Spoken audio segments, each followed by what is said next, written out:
2024년도 기초연금이 3.3% 인상되어 단독가구 33만 4천원, 부부가구 53만 4천원을 수령하실 수 있게 되었습니다.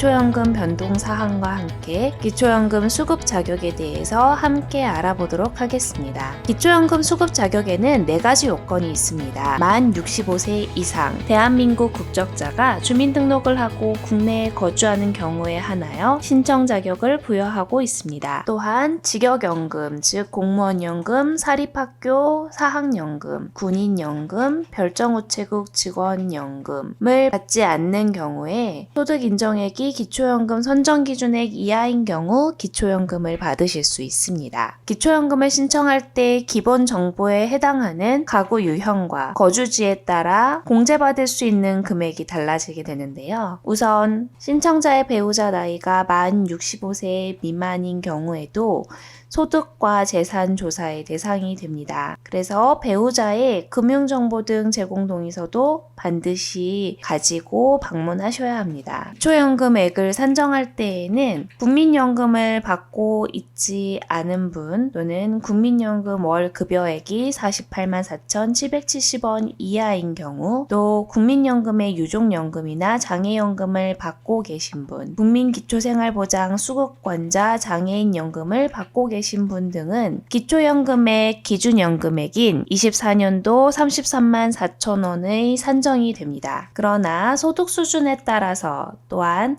부부 모두가 기초연금을 받을 경우에는 감액이 될 수 있습니다. 신청자의 선정 기준으로는 단독 가구의 경우에는 202만원, 또 부부 가구의 경우에는 323만 2천원 이하이면 기초연금을 받을 수 있게 됩니다. 합리적인 가격에 가장 적합한 보험 상품을 찾아드리는 알뜰보험 상담소 광고 시간입니다. 예기치 않은 사건을 많이 경험하게 됩니다.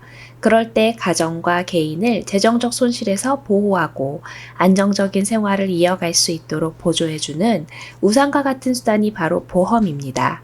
배우자가 가입한 보험, 부모님이 가입한 보험을 보장 분석받고자 하실 때 고객님의 상황과 보험 가입 목적에 따라 보험을 점검해 드립니다. 고정 댓글에 있는 알뜰보험 상담소 홈페이지를 방문하셔서 문의하여 주시기 바랍니다. 노인 가구의 근로소득과 연금소득 등의 소득과 일반 재산, 금융재산, 부채 등을 소득으로 환산한 금액을 합산한 금액인데요. 특히 근로소득에는 일용근로소득과 공공일자리 소득, 자활 근로소득은 근로소득에서 제외됩니다. 근로소득에서 108만 원을 공제한 금액에서 30%가 추가 공제됩니다. 또한 사업소득, 또 임대소득, 이자소득과 연금소득을 포함한 재산소득, 각종 수당, 연금, 급여, 또 기타 금품에 대한 공적 이전 소득, 자녀 소유의 6억 원 이상의 주택에 무상으로 거주하고 있는 경우에는 약 0.78%의 소득이 또한 적용이 됩니다. 이렇게 해서 소득평가액을 계산한 후에 재산의 소득 환산액을 포함시키면 소득 인정액이 됩니다. 일반적인 재산에서 지역별 기본 재산액이 공제가 되는데요. 대도시의 경우 특별시가 포함되며 광역시의 구, 도농 복합군이 포함됩니다. 또한 특례시 또한 포함이 됩니다. 대도시의 경우 공제액은 1억 3,500만 원, 중소도시, 세종특별자치시를 포함한 중소도시의 경우에는 8,500만 원, 농어촌 7,250만 원을 공제받게 됩니다. 금융재산에서 2천만 원을 공제받은 후 부채를 차감해 주는데요. 부채로 인정받는 범위는 금융기관의 대출금, 공공기관 대출금,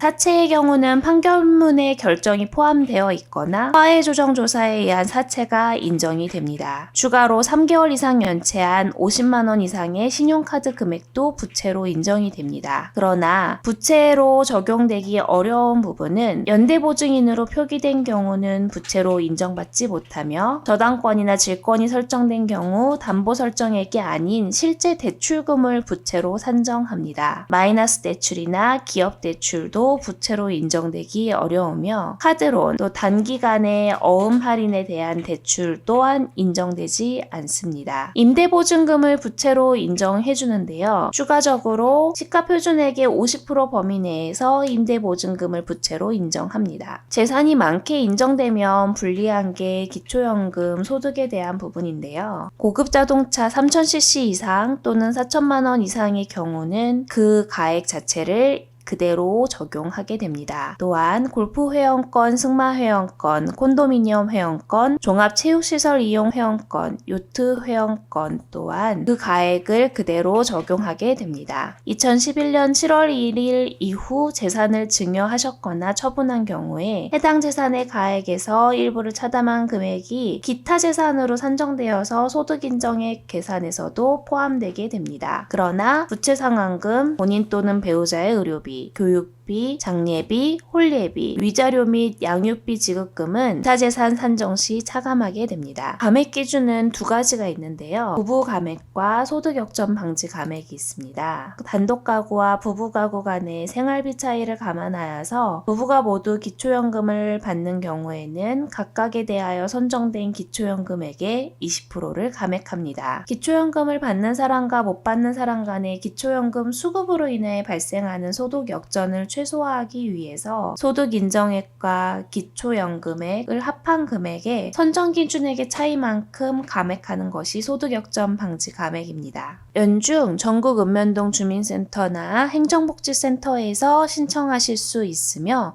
복지로를 통한 온라인 신청도 가능합니다. 추가로 국민연금공단 지사에서도 신청 가능합니다. 신청하실 때에는 만 65세 생일이 속하는 달에 1개월 전부터 신분증과 기초연금 지급받을 통장 사본, 그리고 배우자의 금융정보 등 제공 동의서, 만약 전월세를 살고 계신다면 전세나 월세 계약서를 준비하시고 방문하시면 됩니다. 지급이 확정이 되면 기초연금을 신청한 날이 속하는 달부터 지급해드립니다. 매월 25일에 지급해드리며 만약 65세의 생일이 속한 달 한 달 전에 신청하신 경우라면 65세 생일이 속한 달부터 지급받으실 수 있습니다. 지급은 기초연금을 받으시는 본인 명의의 계좌로 입금이 되며 부부가 받으시는 경우에는 부부 모두 동의하는 경우 배우자분의 계좌로 입금 가능하게 됩니다. 신청주의이기 때문에 기초연금에 선정이 될지 안 될지 고민하시는 것보다는 우선 서류를 준비하신 후 행정복지센터에 방문하셔서 상담을 받고